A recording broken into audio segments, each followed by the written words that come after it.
Hey, welcome everybody, welcome. Turn to somebody beside you. Turn to somebody beside you and say something encouraging. Do that. I knew that was coming. Something original. There's about 20-ish left. And so maybe... Hey, we found some car keys here, or a car key. We have a car key.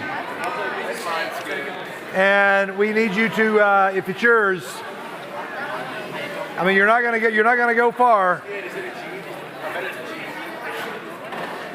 No. There's a Nashville Public Library tag on here too. If it's not found by the end of the night, can we auction off for $1? Well, I don't know. No, we will not do that. It's a good idea though. Hey, we have so many things to happen tonight, and we look forward to getting to those. We're glad that you are here.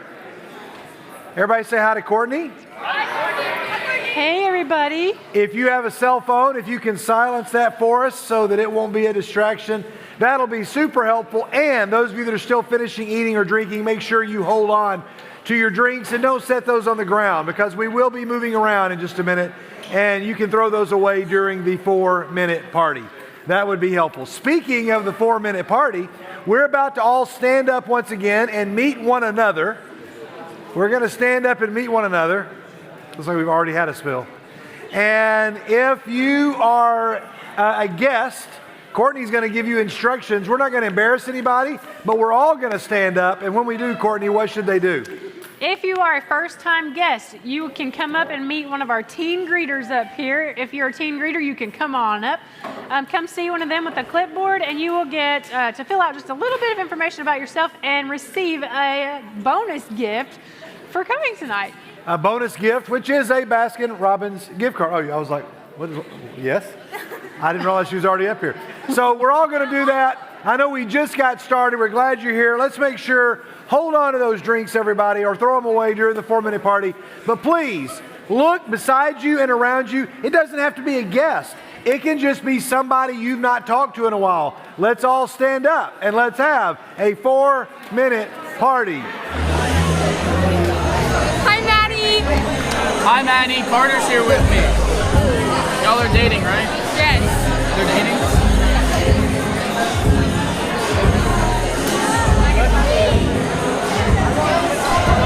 Hi, Maddie's dad. You know he's talking to Maddie. I know, hey. Tell the world. Hey, medium Carter's girl is Maddie Miffleton. Maddie Miffleton. Yeah, I know. Maddie Miffleton. That's his girl. Medium Carter, right here. He's always lying about it. Right here. Where's she at? Who told you? She's not here. No, I didn't. Hey, Maddie, if you're listening, call Carter real quick. Pretty please. Pretty please. It's so cool! We never got not this that cold. I actually said, don't, I spit. How are you warm? You feel warm to me, but I'm not cold. I'm cool. Look at this, guys. I don't know how it's so cool. What do you feel? Excuse me. Excuse me, folks. Hey, no, you're good. What's poppin'? What's crack-a-lackin'? What's mac-a-lackin'? I forget if I've worn it here before. I don't remember, but as you may have noticed tonight, I do have this absolutely fire shirt on. It says hot dogs, and I think it's a pretty fantastic shirt. But not even half as fantastic as you look this evening. I mean, you look amazing. You look wonderful. I think you look splendid. I'm scraping the bottom of the barrel here with these greetings. I'm trying so hard. You don't understand. I'm trying to make it fresh. You got anything? This is a dog, right? And it's really good looking and cute, right? But what's more good looking and cute than this is you. You know, I guess the real part of the reason why I feel like I need to do something special every night is because it's you. And I like talking to you. And I like looking at you and your face. So, you just stay here. right, bye. All right. I feel like we add at least 20 people during the 4-minute party. It's like 20 people show up out of nowhere. It's a magical time. And then nobody, I don't know what happened over here. Like nobody wants to sit here. What happened? You ran everybody off there? Where'd they go? They're normally here. The front row real estate is normally really, I don't know. All right, hey, some of you are older. It's time to celebrate our birthdays in the borough. What would that be? Probably back here. See if it's back there. Our birthdays this week are those of you who have birthdays May the 4th to the May the 10th. Come on up. May the 4th, May the 10th. Come on up. We got several. We got them.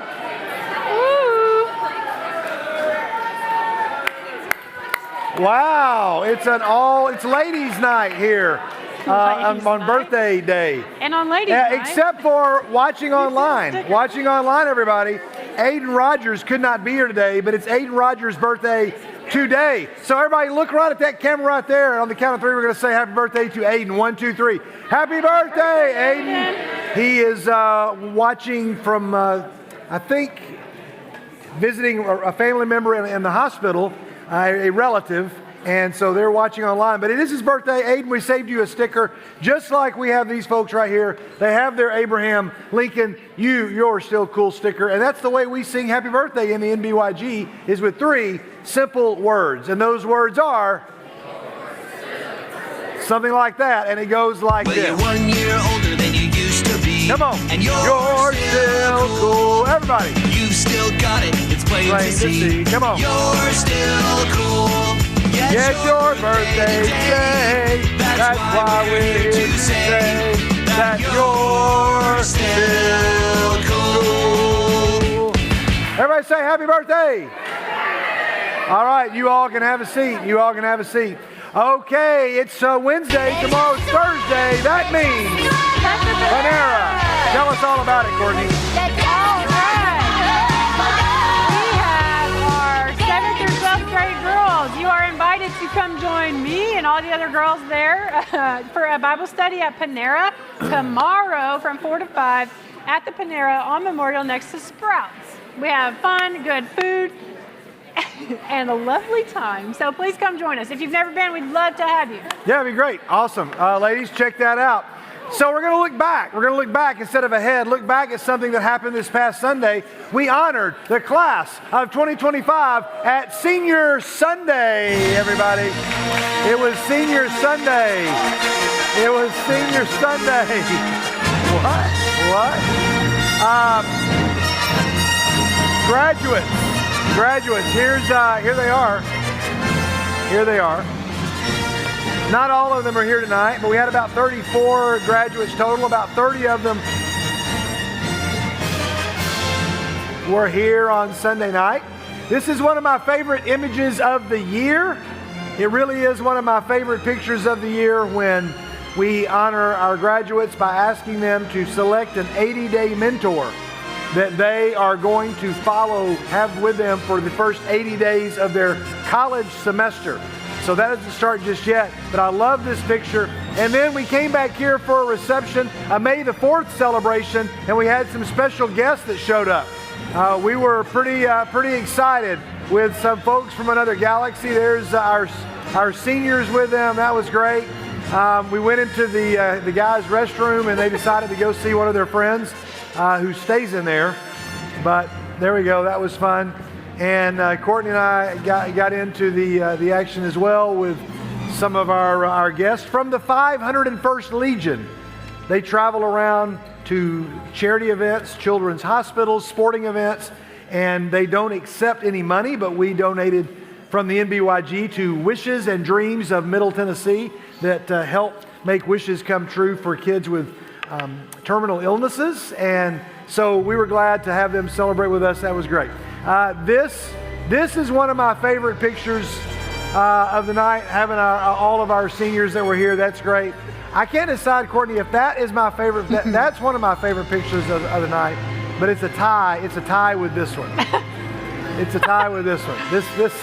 That's pretty good. Yeah, this right here, Nathan Todd, this is a prized possession. It's gonna go in my office for a long time. It'll be here. Nathan, you look so thrilled. Nathan, as you were being Yoda, what's going through your mind right here? I need a caption. I need somebody to caption this look. Who wants to give me a caption? Who will caption what you think? Maybe like hate Halloween I do. I don't know. Somebody give me, do we have? I guess that was not going to be shareable. Anybody got a caption for this? What do you think's going on in Nathan Todd's face right here? Nobody wants to play along. Well, okay, yeah. What do you got, Sebastian? Okay, all right. Nathan, you have no idea. Like what? You know you better than any of us. What does that expression say? In Nathan Todd Ease, what is that saying? Oh, really? You watched Anakin storm the Jedi Temple and you were terrified that something was going to happen to you.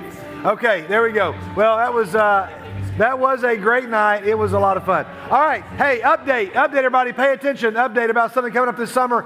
We want to continue to talk about Impact.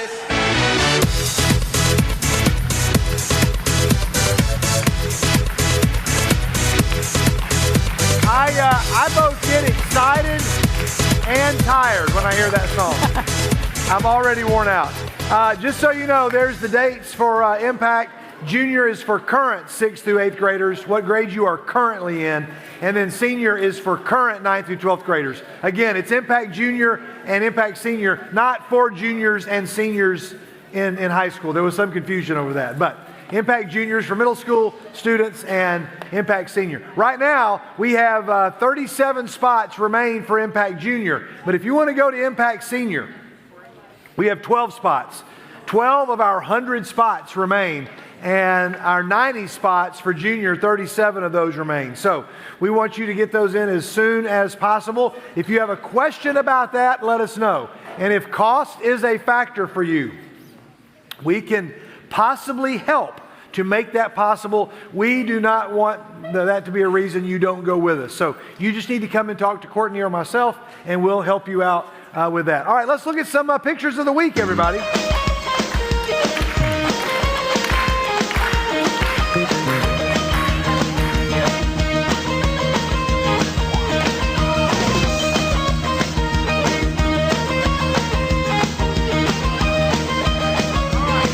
Pictures of the week. We start off with, we're continuing to sell our stickers from Winterfest. Yeah, if you want to help us pay for future hotel repairs, you can pay either $2 for these stickers and it'll go into a fund that is going to help. But we only have a few left. We do need you to purchase them. Otherwise, I'll lose money on this too. I don't want to do that. And this is a limited edition. Once these are gone, no more will be printed. So if That's you're trying, a sturdy sticker too. we should have made an NBYG sticker album that only, like you could get the whole set. All these could go in. I like that. How many adults in the back of the room ever had a sticker album of any sort? Lee, what was yours? A GI. You said that like you were not like I really don't want to admit that. Brent, do you mind telling us what yours was? Okay, I had a Topps baseball one that you put the whole team together, and I may or may not have had a Pac-Man sticker book as well at some point. I had a stamp collection. You had an actual stamp collection? I don't feel so bad about being nerdy embarrassed now. about that. What was the stamp you were the most excited about? Somebody brought me a big thing of them from like Europe that they had collected, and so those were really cool. But I didn't have. I just How old was stamp collecting Courtney? Probably about 7. Oh, really? Ellie's age. Ellie, and you got really, okay. There was a commercial on Disney that showed you how to take the stamps off the envelopes, and I was all in. Yeah, well, I just got my Betty White stamps. I bought a whole sheet of Betty White stamps. I had to have them. I went and got them. How many, were stickers still a thing for you all? When you were growing up, were stickers big? I mean, like in our generation, stickers were very important. You can laugh all you want, but they were a big deal. How many of you all had a sticker album? How many of you have? Okay. You don't know what a sticker album is? No. That's what, Jordan has one. let's move on. All right, here we go. So you can, limited edition, there you go. All right, it's time. There we are. I'm sorry, they're $2 each. Okay, our first segment we're going to visit is... Wait, what? Wait, what? Wait. What? This just confused me. Have you ever looked at something and thought, something doesn't look right about that? This sign right here. There's no eating or drinking, okay? Everybody got that? No smoking, no loud music. You must use headphones. No eating or drinking. First of all, who eats a sandwich like that? Who eats a burger and is like, I totally missed the whole burger. You have to try to do that. Who drew that and thought, they'll know what I mean, no eating or drinking. That person should not be eating or drinking at all. Anyway, that made me say, wait, what? Okay, this falls under something that is well played. Well played. I like giving credit where credit is due. Here, somebody posted this. Who took my X-Acto knife? It was me. I like that. That was good. That's a good one. That was clever. And then, of course, one of our newest segments is called I Kind of Want to Try This. I just like that song. I need some reason to read more of these. Do what? Is this your walk-up music? Yeah. If I was playing T-ball, this would be my walk-up song. It reminds me of that song that, what's his name just left me. More Cowbell. What's his name? Oh, Will Ferrell? No. Are you talking about Will Ferrell, but the other guy. Say it loud. No, the actor. Yeah, Christopher Walken. Thank you. There's a music video that Christopher Walken dances in, and this is what it sounds like to me. And it's one of my favorite music videos of all time. Hey, I kind of want to try this. I'm curious. Who would try this? Who would try this? It is a bread cone filled with mac and cheese and topped with bacon. How many of you say, I actually want to try that? I'm looking at hands and faces. Do what? Oh, I don't know. Okay, time out. Revelation. Briley Walker is like, I've had this before. Actually, it was more like, I've had this before. And of all the people in the room that I would have thought would have enjoyed one of these, it was not going to be Briley. Was it good? Okay. Did you eat the whole thing? Now. The Funk your Soul family Brother. shared Check it. it out now. Do you know what it was Funk called? Soul Brother. Right about now. The Funk Soul Brother. Check it out now. The Funk Soul Brother. I can't even hear. I can't hear any of the music. What? It was from the Cozy Cone restaurant. Okay. Cozy Cone. I would not have described that as a cozy cone, but okay. Here we go. We have one more. Memes on point. Memes on point. This was sent to us by our own Jeremiah Fox. Jeremiah sent this one. This actually made me laugh. How many real Star Wars fans do we have in the room? Like you're like, I know my Star Wars. Okay. Nobody else is going to appreciate this, but Jeremiah, I like this. Here we go. Check it out. It's a youth pastor getting yelled at for the hole in the church wall. The student who did it, trying not to look sus, kill him now. This is exactly how I felt at Winterfest. Do it. I was like, so I'm sorry. We kind of had and there was like 3 guys beside me going, fire him, take his job, do it. All right, there we go. That was a meme that was on point. Very good. Seniors, we're going to give you a chance to win some money for your friends, not you. Seniors, come up and take the stage. All the seniors, let's go. Seniors, come up and take the stage because we are about to play another round of over-under summer vibes. All right. Now, we have a lot of seniors. We're just going to start. Hey, now, not everybody has to talk. If you prefer not to talk, you can pass the microphone or you can share with somebody because I think we've only got 10 questions. I didn't realize we would have 40 seniors here tonight. Well, that's not 40, but so You all know how over-under works. You're going to give a legitimate answer. You all are going to guess if you think your answer is over that or if it's under that. And after you miss your second one, you're going to sit down. And somebody out here is going to win a $15 Chick-fil-A gift card. Does Chick-fil-A sound good, everybody? Let's stand up and let's play over-under. Stand up. I think he just stand up. All right, guys. If you want a tag team, you can. All right. Everybody turn to your left and right and look at your neighbors. Turn to your left and right. Everybody go like this to your neighbor. Everybody go like this to your neighbor. Neighbors, I want you to check because I keep hearing rumors of people that are not sitting down when they're supposed to be. We want to make sure that after you missed your second one. Hey guys, here's your first one. We're going to go right there to Mr. Hunter Holt. Hunter. Here's your summer question. July is National Ice Cream Month. How much did the largest scoop of ice cream ever, how much did it weigh? Hunter, how much did the largest scoop weigh? You're going to give us a guess here. Try to give legitimate guesses, okay? Don't give us a guess that everybody can get it over or under. What's your guess? 125 pounds. He's going to say 125 pounds. Is it over or under that? Let's see your answer. 3, 2, 1. Everybody hold it up. Let me see it. Let me see it. Show your neighbor. Show your neighbor. All right, here we go. You said 125 pounds. The answer is... Whoa. It was over. It was over. Wow. All right. All right, Silas, you got the next one? Okay, Courtney. Courtney's got the question, everybody. Here we go. How many hot dogs do Americans eat per second between Memorial Day and Labor Day?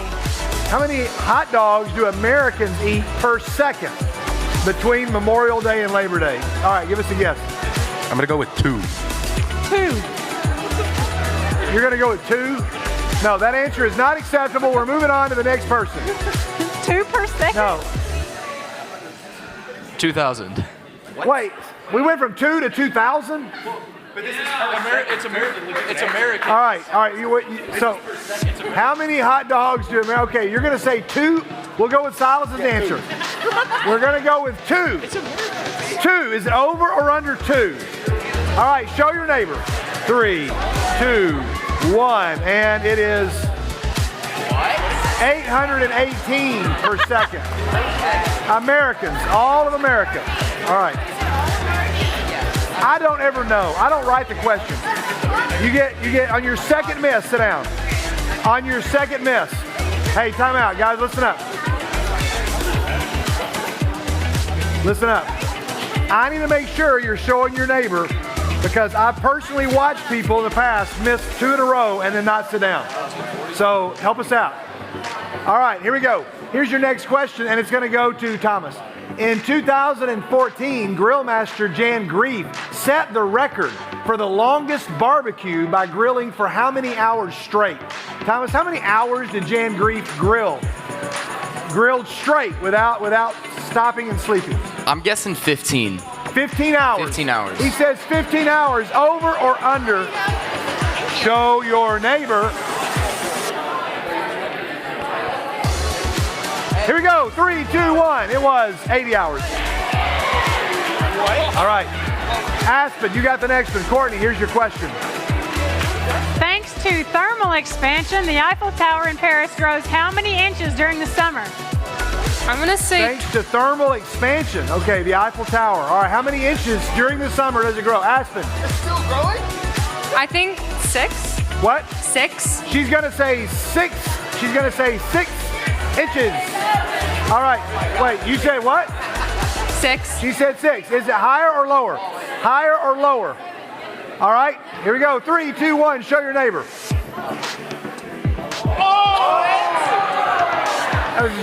I don't think that's ever happened. So everybody's still in. All right, Alex, you're next.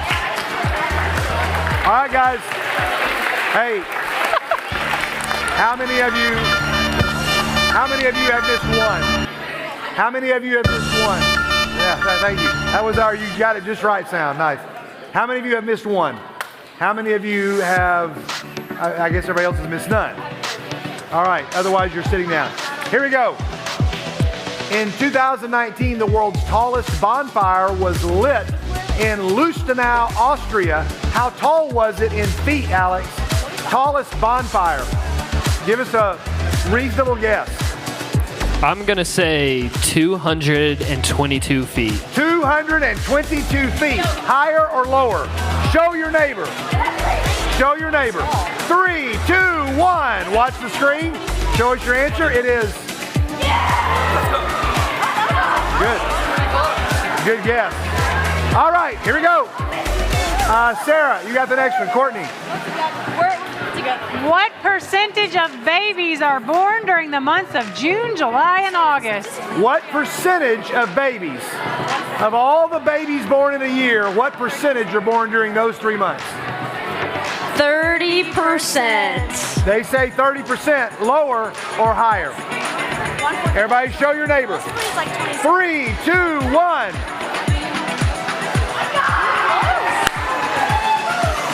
Good. All right. Hey, everybody's still in, right? Y'all are still in. If you're out, sit down. Donald Detloff has the record for the largest surfboard collection. How many does he own? Briley? Donald Detloff's got a surfboard collection. How many surfboards are in that collection? 1,024. What? 1,024. She says 1,024. Over or under? Show your neighbor. 3, 2, 1. It's under. All right, we're whittling it down. Courtney.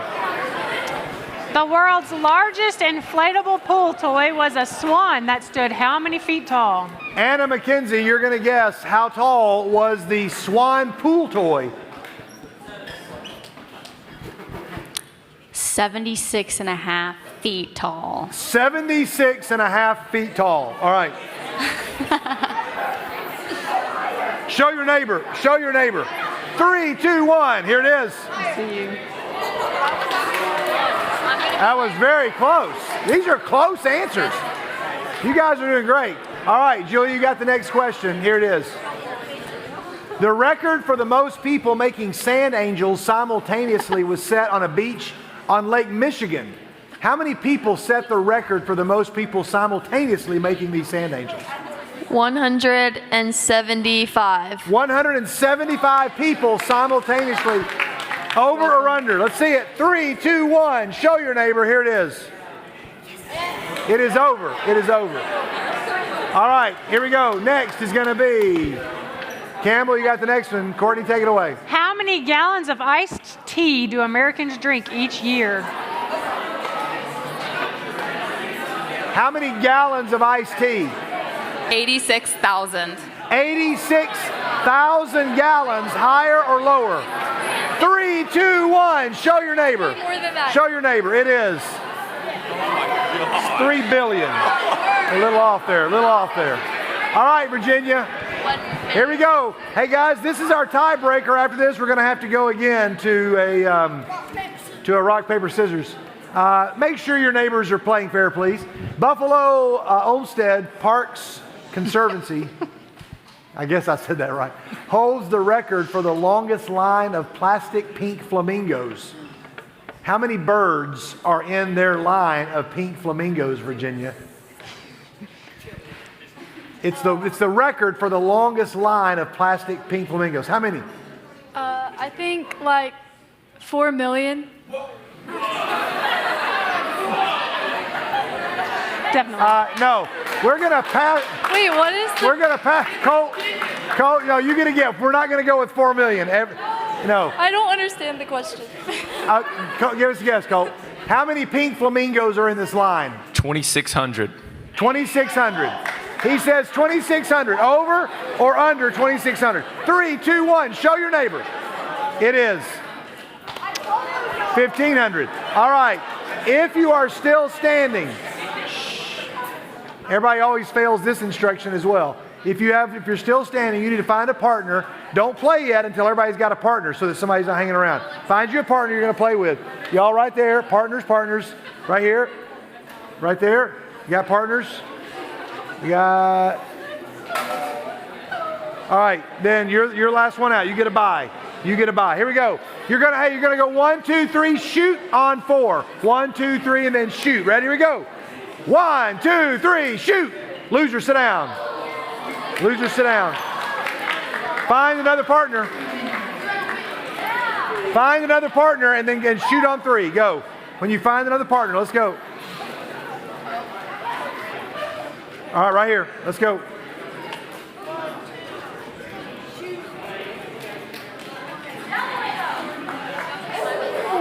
All right. Who's going to get the gift card? Let's go.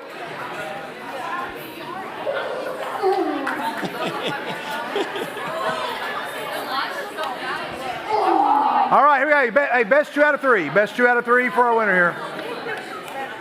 All right, we got 1. You're winning 1. It's now 1-1. Next one wins. She wins right there. There you go. Karime with the Chick-fil-A gift card. Seniors, thank you very much. Y'all can have a seat. Let's give them a big hand, everybody. Let them go on back to their seats. I guess we just lost the music. Skip. Skip. Skip. I will. Thank you very much, Bill.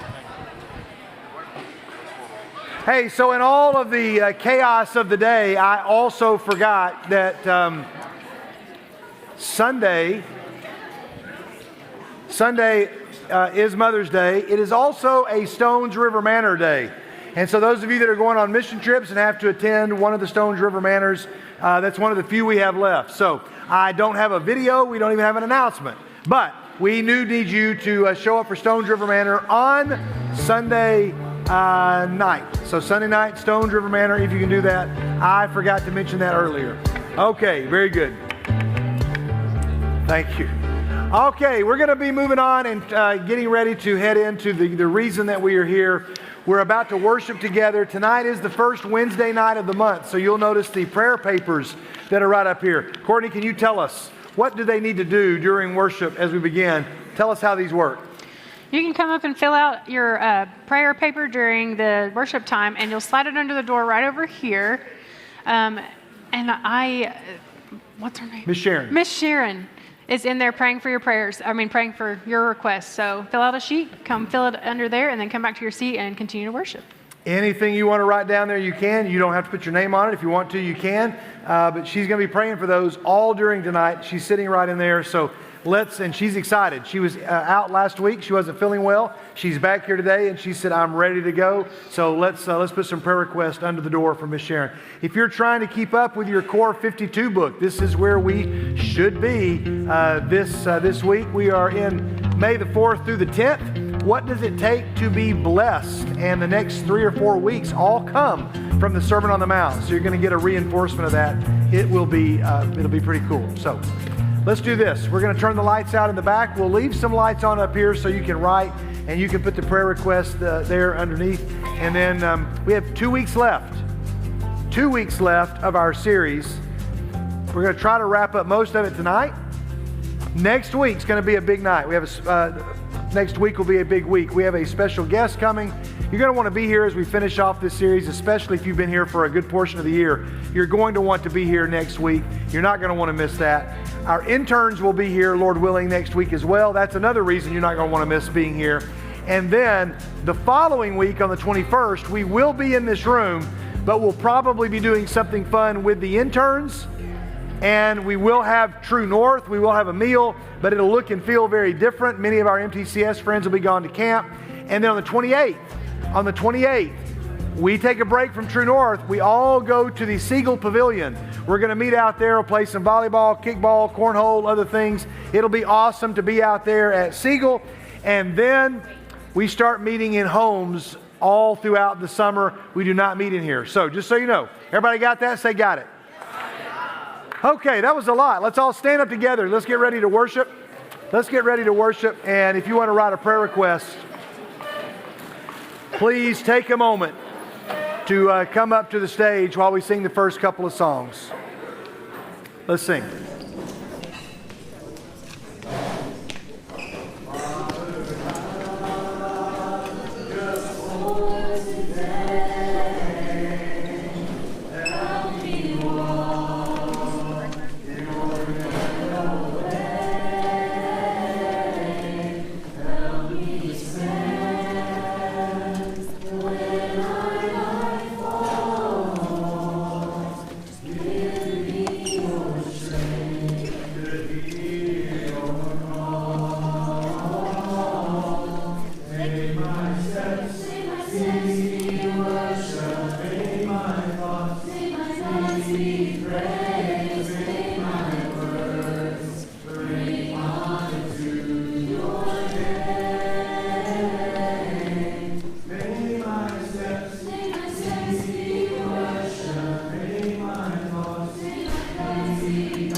Listen to our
transgressions from us. Hallelujah.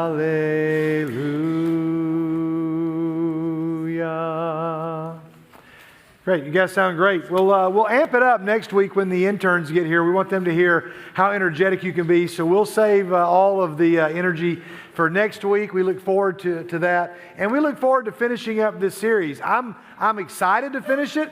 I'm also sad to finish it, but I promised you in a text earlier today that we're going to get to what I think may be the scariest verse in the Sermon on the Mount. And it may be one of the top 10 most frightening verses in all of the New Testament, if not the whole Bible. For me, it certainly is a top 10. It's a wild one. And we've been looking now, we've not seen this slide in a while, but just to remind you, as we go through our series 567, it's upside down because if you live out the words of Jesus in these 3 chapters, it will turn your life upside down, or probably more effectively, it'll turn your life right side up. But remember, we started back in August with this image of a place where even some people in this room have been. I've not been there. It's on my bucket list, the Mount of Beatitudes. As you overlook the sea, I can imagine sitting there and hearing these teachings. Teachings that when we read them, there are only 3 chapters in our Bible. It's only 107 verses in your Bible, only 2,000 words. And if you were to sit down and read it, it's probably going to take you around 12, maybe 15 minutes, depending on how you read. It's not a lot. And you think, man, how have we spent the whole school year on this? I mean, I've done ministry for 3 decades, and I know for a fact we've never done a series that's lasted an entire school year. But it's because there's so much here. There's so much here that connects with a 7th grader, with a high school freshman, with a high school senior, somebody that's in college. I know there's people that are tuning in that are former students. I know some of your grandparents tune in so they can know what you're doing. I know there's youth groups from different places. That there's some churches that have let me know at different places that I go that, hey, we don't have a lot of students. And so we get together on Wednesday and watch what you guys did the last Wednesday and talk about it. There's people in other places that kind of tune in. So I've had fun having conversations about 5, 6, 7 with a whole lot of people. And tonight, I just need you to put your big boy and big girl brains on, because we're going to dive deep in order to make sure that we finish this. And we're going to get some of you to help out. We're going to try to make it interesting, but there's a lot here. If you're ready to go, say, I'm ready. If you're not ready, I'm not going to have you say I'm not ready. You'll probably prove that with your, some other way. But just don't distract somebody beside you that is trying to soak some of this in, because there's some teachings here we don't want people to miss. Last week, we jumped into a section that I said was the most often quoted passage in all of Scripture, even beyond John 3:16 or John 11:35, Jesus wept. But the verse that most people would say they know is John 3:16. But I would venture to guess that the verse that is most often quoted is probably is probably Matthew 7 and verse 1. Those 3 words, at least, are the most quoted words. Do not judge. Now, if you weren't here last week, I would strongly suggest you go to our YouTube channel, the nbyg. Our tech team does an incredible job of getting that loaded up and put up on Thursday, so you can go and watch it. You can go back and take some notes, or you can catch up with something you missed. Last week would be, I think, a big one, because we looked at what does it mean when Jesus says, don't judge. And man, I'm just realizing that, nope, good, I did bring it, good. Thought I'd forgotten something I needed. I'm so glad I brought that. We looked at this passage, and there's that whole section. And we're not going to go back through, and we don't have time to go back all the way through it, but just to read it again. Don't judge, or you too will be judged. For in the same way you judge others, you'll be judged. And with the same measure that you use, it'll be measured to you. Why do you look at the speck of sawdust in your brother's eye and pay no attention to the plank in your own eye? How can you say to your brother, let me take the speck out of your eye, when all the time there is a plank in your own eye? You hypocrite, first take the plank out of your own eye, and then you will see clearly to remove the speck from your brother's eye. I think they got stored up here. I meant to get them out. Let me find them real quick. You remember last week we had the plank, and Jesus probably employs a little bit of humor. Maybe he actually had a plank, but he talks about a person who is trying to notice something and correct something in somebody else's life when all the time they've got a plank in their own eye. We said instead of one plank, what you need to do is just imagine 2 planks. And if we make a cross and we envision looking at somebody through the cross, we see them differently. The cross becomes a filter through which you see people differently. So instead of one plank, we encourage you to be cross-eyed when you look at somebody through the cross of Jesus. Then Jesus doesn't say you can never deal with that speck. He says, after you remove the plank from your eye, then you will more clearly be able to see to remove the speck from your brother's eye. See, everybody wants to say, the Bible says don't judge. Who are you to tell me what to do? I hear from teens more often than anything else. I mean, there's probably 5 things in this category, but I hear this a lot. Somebody says, Skid, I just can't go to my friends and confront them about this because they know that I did that last September and I posted about it online and the whole world saw it. Everybody saw me at this party on Instagram. I got no credibility to say this to my friends because they're going to come right back at me with don't judge. I can't go and tell them that they should honor the way they talk about girls or guys because they've seen some of the things that I've said or some of the jokes that I've told or some of the pictures that I've sent or the things that I've posted or the things that I've done that I've bragged about in the locker room. And I can't go and tell anybody. I have no credibility. Because they're like, I got this big plank in my eye. Well, Jesus says, take that plank out of your eye. And then you're going to be able to see clearly to remove the speck from your brother's eye.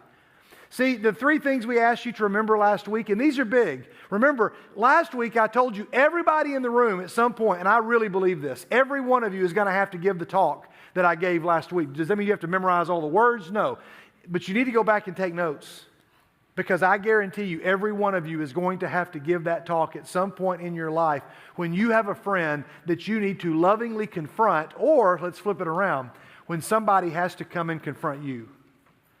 Some of the most challenging times in my life, and I've got 2 or 3 friends that I could name that were so helpful to me when they came to me and confronted some sin in my life that I didn't want to address. I was a little angry at them for addressing, and I got mad at them at the time.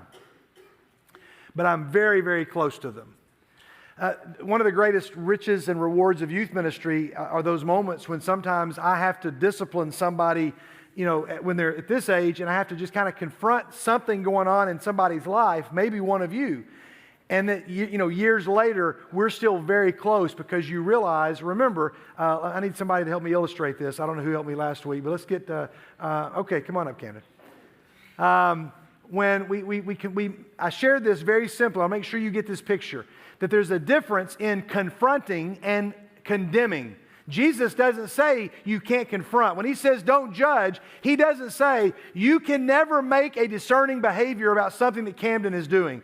Skid, Jesus does not say, Skid, you cannot say, Camden, what you're doing is wrong. Jesus is not saying, nope, Skid, you can't do that. Because he, all throughout the Sermon on the Mount, and Jesus himself would condemn and talk about other people's actions. And he's not talking about going and saying to Camden, hey, Camden, that thing you did is wrong. Jesus is not saying, Skid, stop doing that. There's a difference in confronting and condoning. Somebody remember how we visually illustrated this last week? What did we say? If I'm going to confront him, what am I doing? Now, if I'm confronting him, yes, Beckham?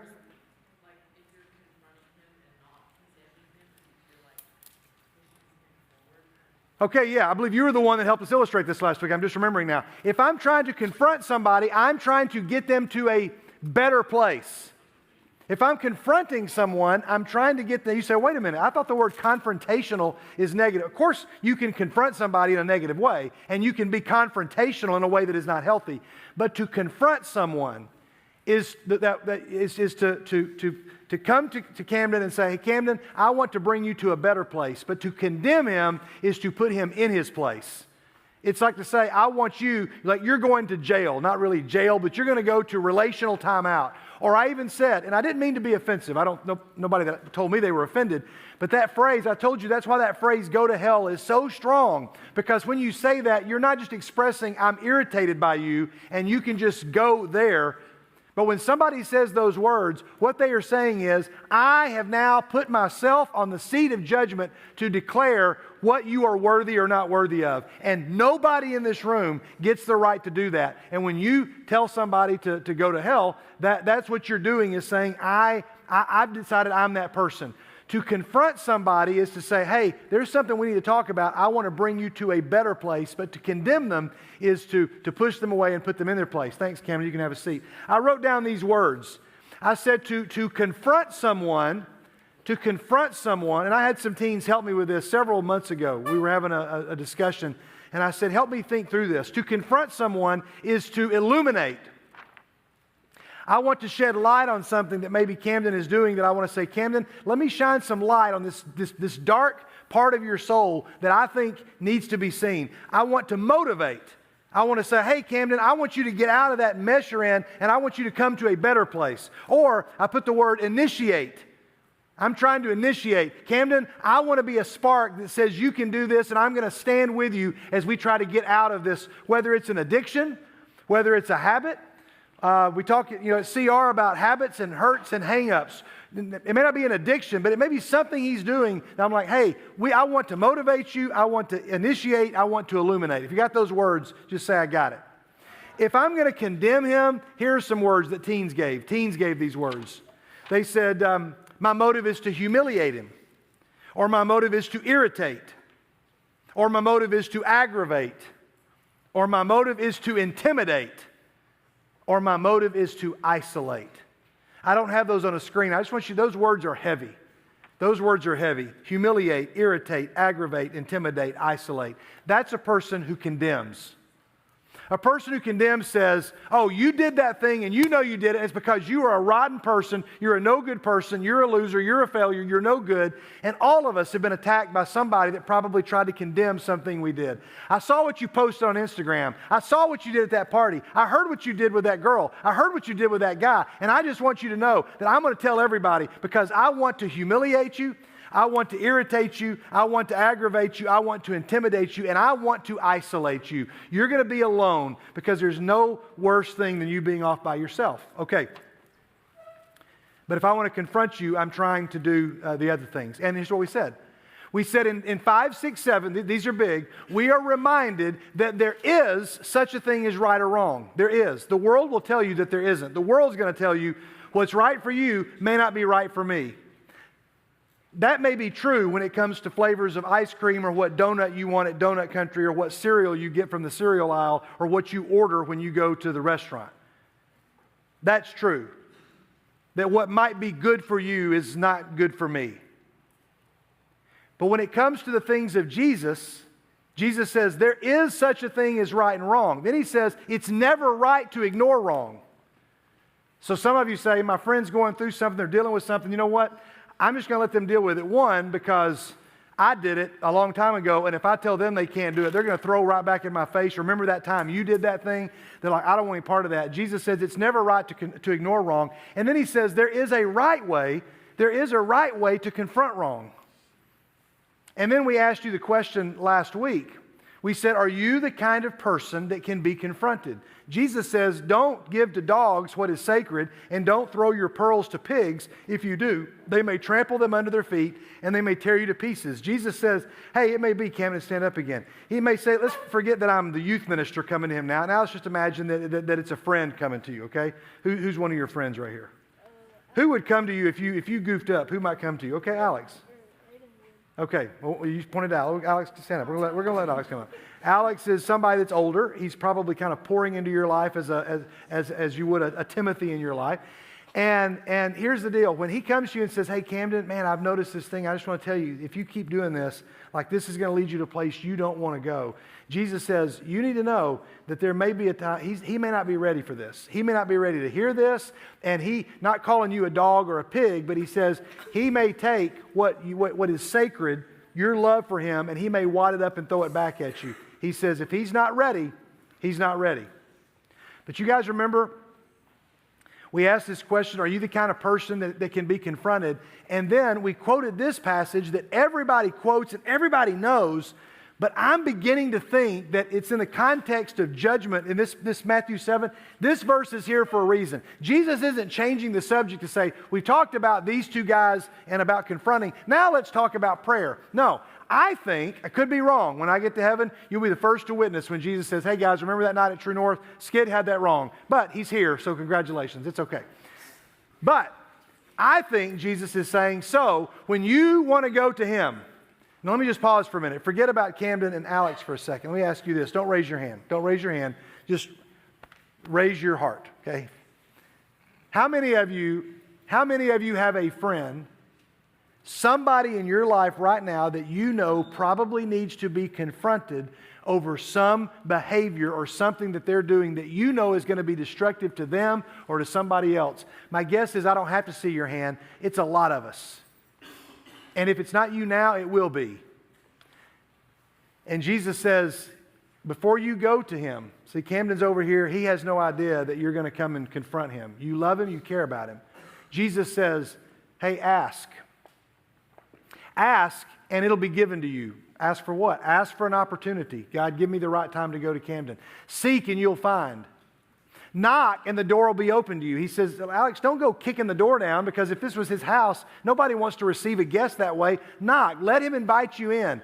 And then he says, for everybody who asks receives, the one who seeks finds, and the one who knocks, the door will be opened, and you're going to have an opportunity, because now you've done it in a way, you've prayed, God has prepared his heart, you've sought for the right time, you have knocked, and he's opened the door. Now he's not going to be a dog or a pig and trample and tear to pieces what you're going to give him that's so loving. Now what he's going to do is he's going to receive you.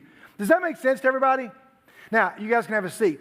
I want you to understand that if there's nothing else we talked about all year, that little piece, that little nugget right there, you need to file that away, because some of you are like, I got to go and tell my friend, hey, your friend may not receive it. And guess what? Your friend may go and post something about you. I had a friend my age, going through something really horrible about 2 years ago. And I wanted to reach out to them. And I called his wife, and I said, because my friend was walking out on his family. I could not believe it. It made no sense to me. And this is not anybody that goes here. My friend, and so I called, and my friend's wife said, don't do it. Don't do it. If you do it now, he's going to take it out on you. He will try to tarnish your reputation. He will do something to hurt you in your with your ministry. She's like, please don't do it right now. And so me and some friends, we continued, said, okay, then we're going to ask, we're going to seek, and we're going to knock. We've knocked for 2 years, and the door has never been opened. We continue to ask and seek. We can't control whether the door gets open or not, but this person can't control whether or not we ask and seek. I'm just telling you, I'm still asking and seeking for the right time to go to my friend and say, what are you doing? He'll probably come back to me with, hey, don't judge. And he may point some things in my life that he's known about in my life, in other areas of my life, that'll say, you have no right to talk to me because you did that. And so I got to take the plank out of my own eye. But I'm still asking, and I'm still seeking, and I'm still knocking. If you're with me so far, say I'm still with you. All right, well, we got to move on, because we're not going to finish if we don't. Which of you, if your son asks for bread, is going to give him a stone? Or if he asks for a fish, will give him a snake? If you then, though you are evil, know how to give good gifts to your children, how much more will your Father in heaven give good gifts to those who seek him? So in everything, do to others what you would have them do to you, for this sums up the law and the prophets. You all know this. If there's any part of the Sermon on the Mount that the world on the street would recognize, they would recognize this sentence. How would they recognize it, guys? They would recognize it as the golden rule. Even before the golden rule, there was a Jewish rabbi, a popular teacher. His name was Rabbi Hillel. Rabbi Hillel was before the time of Jesus, and somebody came to him and they said, teacher, rabbi, explain to me the whole law while standing on one leg. Kind of like doing the tree pose, that He-Man does at Impact. And the reason he did that was he said, if you can't, whatever you're going to tell me, don't give me a sermon, just on one leg, sum it up for me while you stand on one leg. And the quote was this: what is hateful to you, don't do to anyone else. You see, that's kind of the negative version of the golden rule. It's similar, and it's still wise words. Whatever is hateful to you, don't do to anyone else. Jesus would say it this way: so in everything, do to others what you would have them do to you, for this sums up the law and the prophets. Underline this. Highlight it. Everything in your Bible is summed up right here. Let's imagine for just a minute that if everybody at your school, let's just take your school, those of you that are in a school setting, if you're in a public school or if you're in a private school, let's just take a school setting. If you're homeschooled, let's imagine it's happening in your home. Let's imagine at your school, let's pick a school, the school that is closest to us right now, public school, probably Oakland. Is Oakland the closest to us, right? All right. Let's just take Oakland. I'm not picking on a school. How many Patriots do we have in the room? All right. Now, let's imagine that if everybody at your school lived by this, simple. All they're not reading the Bible. They're just doing this. I'm going to do to others what I would have them do to me. Everybody at your school says, if I wouldn't want you doing that to me, I'm not going to do it to you. In fact, I'm going to do to you the things that I want you to do to me. Let's make this understandable, okay? You guys are doing great paying attention. Let's stay locked in. If I said, let's imagine that somebody has an ice cream cone that I really want, okay? Who's going to have the ice cream cone that I really want? Landon, stand up. Landon's got the ice cream cone, yes, that I want. Yeah. Yeah. You've got an ice cream cone that I want, and so I'm like, hey, I want that ice cream cone. Like, man, I want to share this ice cream cone with you. I wish somebody would give me ice cream, okay? Or if I said, I'm not going to go and knock that ice cream out of your hand because I wouldn't want anybody to knock ice cream out of my hand, right? That's the Rabbi Hillel way. What you would hate, don't do. I would hate it if somebody knocked my ice cream out of my hand, so I'm not going to do that to you. But Jesus says, no, wait a minute. Don't do the things you don't like. Make sure you all hear this. Jesus says, don't do the things you hate. But he says, do the things that you want people to do for you. So if forget about ice cream for a second. Ice cream was a dumb analogy. I think I'm just hungry. If I want somebody to say something nice to me because I have had so many people tear me down, if I just want somebody to say something nice to me, what does Jesus say that I should do for him? Is Jesus saying that don't tear him down? What should I do? Say something nice to him. Jesus says, do to other people what you want them to do for you. Rabbi Hillel, standing on one leg, saying, well, you know what? I can sum it all up while I'm on one leg by saying this. If you would hate it if it was done to you, don't do it to somebody else. He puts his leg down and he says, that sums up the whole law. That's it. That's the thing that matters. Jesus would say, that's not enough. That's not enough. Do the things, I should do for you the things that I want. All right, Landon, you can have a seat. I made a list of some of them. If you want people to speak well of you, speak well of other people. If you want somebody to extend you grace when you really goof up, extend grace to other people. If you want somebody to forgive you when you have made a big mistake, forgive other people. If you just want somebody to talk to you and be friendly to you because you have no friends, you talk to somebody and you be nice to somebody else. Do you see how simple that is? Jesus says, guys, I can make this really simple. The whole law and all the prophets, just do to other people the things that you want them to do to you. Go do them. But I'm not going to do them until somebody else. Jesus says that's not the golden rule. So I had some other students, both in a D group, some friends. I asked some other folks, and I had them write these down. And I was going to, if we had more time, I was going to have them get up and recite them or say them.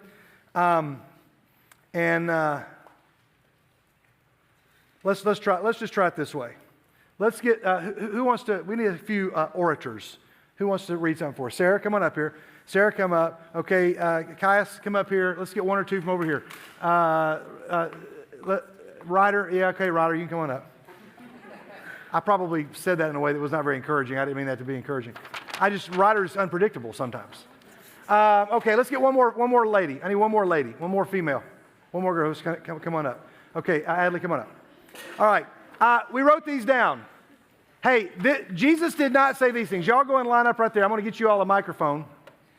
And I want you to hear these. Here we go. Got to go fast. Now, here's what you guys are going to do. We're going to give a quick acting lesson here, okay? Jesus would say, I don't know how he said it, but just let's imagine him saying, do unto others what you would have them do unto you. I don't know that he said it like that. Right. He might have said it in a very different way. But you're gonna start right here, okay? And you're just gonna, these are very anticlimactic, y'all, but this is what the world would say. Here's the not so golden rule, okay? Just read the first one there, okay? I'll show it to you so you read it. And you're gonna say it the way Jesus would have given the golden rule. Don't do unto others. Good, yeah. Just don't do anything for anybody else. Okay, Caius, let's pass the mic down. Here we go. Don't do unto No. Do unto others before they do unto you. Yeah, good. That's good. Yeah, somebody's like, wow, that was okay. Here's another one. Okay, Ryder, here's yours right here, right there. Do unto others as they deserve to be done to. Wow, that was awesome. Okay, very good. Here's another one. Treat others how you would want to treat them. No, yeah, treat others how you want to treat them. To treat them. Yeah, treat others how you want to treat them. Pass the mic back. Let's keep going. Here's another one. Go. Oh, do unto others as they do to you. Do unto others as they do to you. That's the one that we most often live by, right? Let's keep listening, guys, because these are all teen generated. I went to ChatGPT here, and I said, you guys, I need you guys to give me some good ones, and they wrote these. They all wrote them. Here we go. Now remember, you're Jesus delivering this. Yes. Go. Do unto others when it most benefits you. Okay, very good. These sound so harsh. Okay, ready? Go. Only let others do unto you. Only consume. Yeah, that was just explaining. Only let others do unto you. Okay, very good. Let's keep going. Go. Do the next one here. Here we go, right here. Do unto others only when they do something for you. Okay, very good. Here's another rule. Only do unto others you like. Jesus goes, only do unto those you really like. Those you don't like, ignore. Now we laugh, but it's the rule we live by every day. Look, here's another one right here. Do unto others if you've been asked. Yes, only if you've been asked. Here we go. Do unto others even when they ask you not to. Okay, good. Right, do this one right here. Do unto others. Do unto others to be seen by other people. Okay, very good. Now, those are all the ones that we came up with. There's plenty of others. All right, you guys did a great job. You guys can have a seat. Give them a hand. They did a nice job. Jesus says, this is the way you all are doing it, and it's not working. He goes, how does it feel when you do any of those? Pick one. I don't know which one you heard and thought, oh, man, that one stings, because that's kind of the way I live. I wish I had a sheet you could all circle and put, this is my rule. Not the golden rule, but this is my rule. All right, we're going to go fast. If you're still with me, say, I'm still with you. All right, very good. Enter through the narrow gate, for wide is the gate and broad is the road that leads to destruction, and many enter through it. But small is the gate and narrow is the road that leads to life, and only a few find it. Only got one way to illustrate this. I need two students right up here. Okay, let's get you two right here. Come right up here on the stage. Come on, very good. This may be your first time you all have been volunteers. Is that right? All right, I want you guys to each grab one of these signs here. Come here. You're going to come and stand by our turnstile. Let's imagine that we got a turnstile. We're going in. Hold on to these, but don't show them yet. Don't show them yet. You guys that are Disney folks, I just got back there from that daddy-daughter trip, and we had our card. We didn't have a magic band, but you hold the card up to that little thing, and it spins, and it lights up. If you're a Disney person, that's really exciting, isn't it? When that thing lights up, you put your finger on it, and then you're like, okay, I got in. Now, let's imagine this is our turnstile, okay? You can only go through one at a time. We have two name tags here. Let's see them. Let's see the name tags. We have God's will, and then we have my will, okay? We have God's will and my will. Now we're going to get right here. Let's come stand here like we're going to go through the turnstile. I just want you all to notice, this is the simplest way I can illustrate this. It is not possible for both of those to go into the turnstile at the same time. One of them is always going to have to go first. Because if they try to go, these chairs are pushable, but if they tried to walk through here, they can't get through here. Even relatively tiny humans are not going to be able, you're not going to be able to get through here. One of these has got to go through first. Jesus says, you need to know that the narrow gate, you're going to get to go through it, but you have to follow the one that says God's will, and you follow that way. Keep going. Very good. Okay? All right, you guys can set those down. You guys did your job perfectly. Give them a hand. They did a great job. Everybody with me? Everybody with me? Now Jesus is rolling here because he's saying, hey guys, this is a narrow road. Then he says, watch out for false prophets. Wait a minute. I thought you just got through saying, Jesus, don't judge. And now you're calling somebody false. See, Jesus is not a hypocrite. Jesus is saying there is such a thing as right and wrong. And you can point out right and wrong. Watch out for false prophets. They come to you in sheep's clothing, but inwardly they are ferocious wolves. By their fruit, you will recognize them. Do people pick grapes from thorn bushes or figs from thistles? Likewise, every good tree bears good fruit, but a bad tree bears bad fruit. A good tree can't bear bad fruit, and a bad tree cannot bear good fruit. Every tree that does not bear good fruit is cut down and thrown into the fire. Thus, by your fruit, you will recognize them. Jesus tells us that we need to watch out and make discerning judgments. Okay. I've shown you before some of these. Some of you go on a mission trip, you go to a third world country, maybe you go even on the streets of New York or a big city, and you go and you spend, instead of $40 or $50 or $80 for a North Face bag, you get one of these. From a distance, you can't really tell. In fact, some of you are just noticing because you saw the logo and you assumed, I know what that is, until you look at it. Or this one here. They're not really lying to you. They're just trying to say, I'd get sued if I made a North Face jacket, but if I make a North Face jacket and you stand far enough away, you're not going to be able to see. This one's a little more noticeable. But my favorite of all time, my favorite one of all that says, we're not going to get sued for copyright infringement. No, sirree.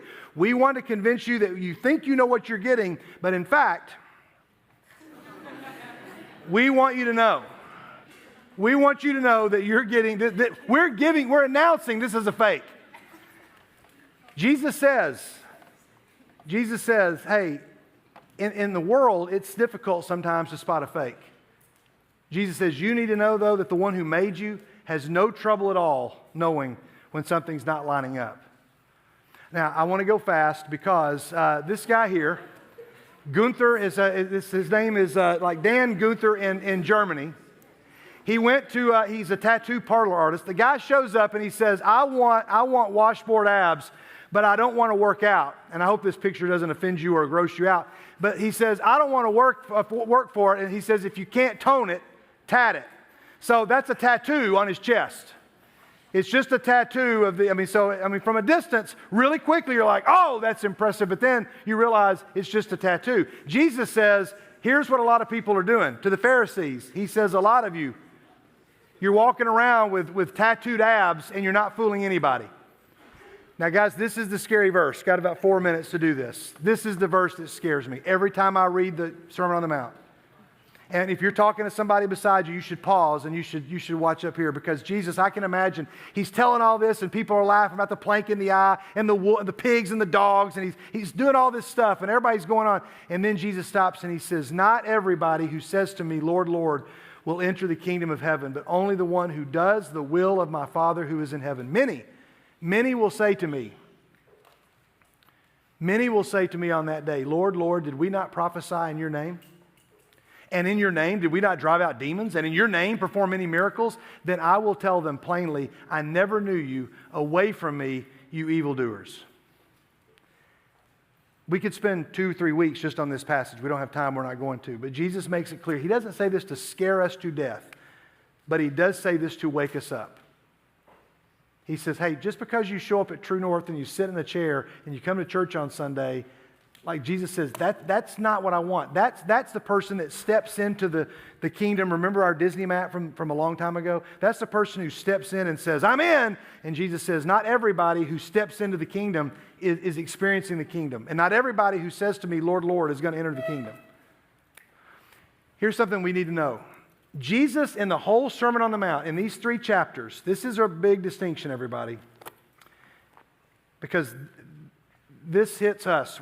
I think we can probably wrap up here tonight, and we'll save one last passage for next week.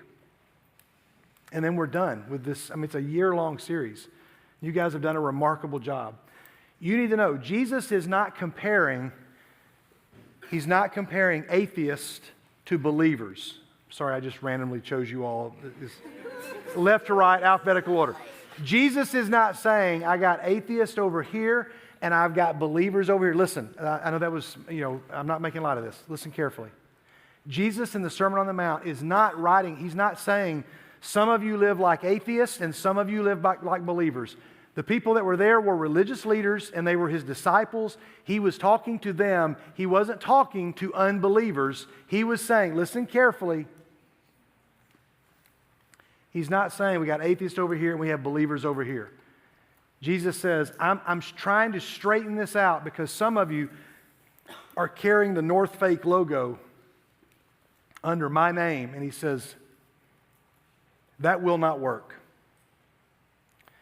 It will not work to be an 11th grader in 2025 who shows up at True North and then willingly goes out and lives a life of reckless sexual freedom because you're like, I can do whatever, my will is going to go first through the turnstile. Now, hear me carefully.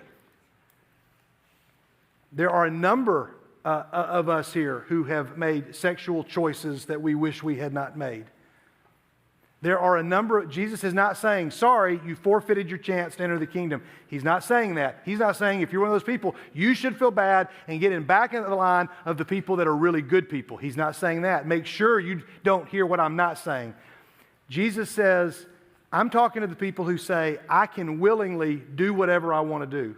Some of you are brokenhearted over choices that you've made or things that you've said or things that you've done or the way you've treated other people.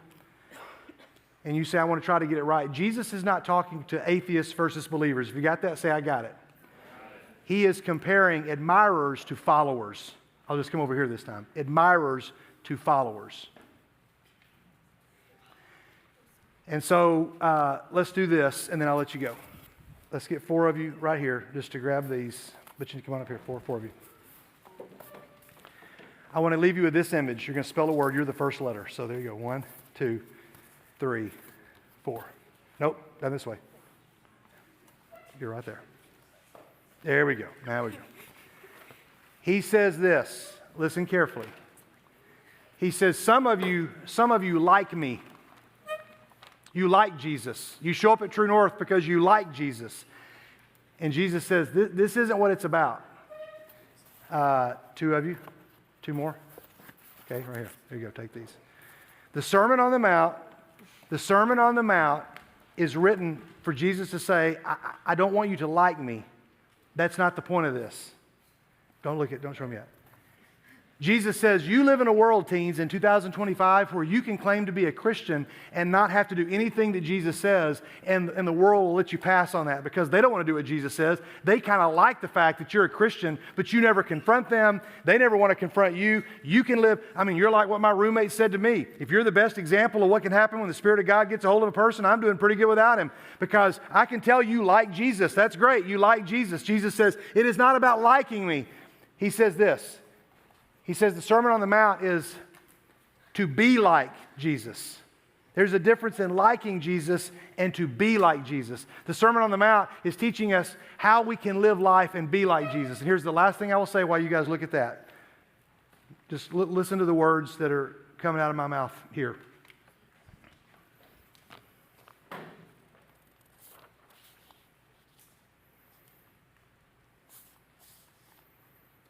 I want to make sure I got the right sentence.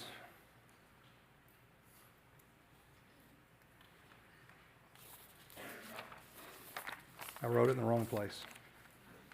There we go. Here it is. Last sentence tonight.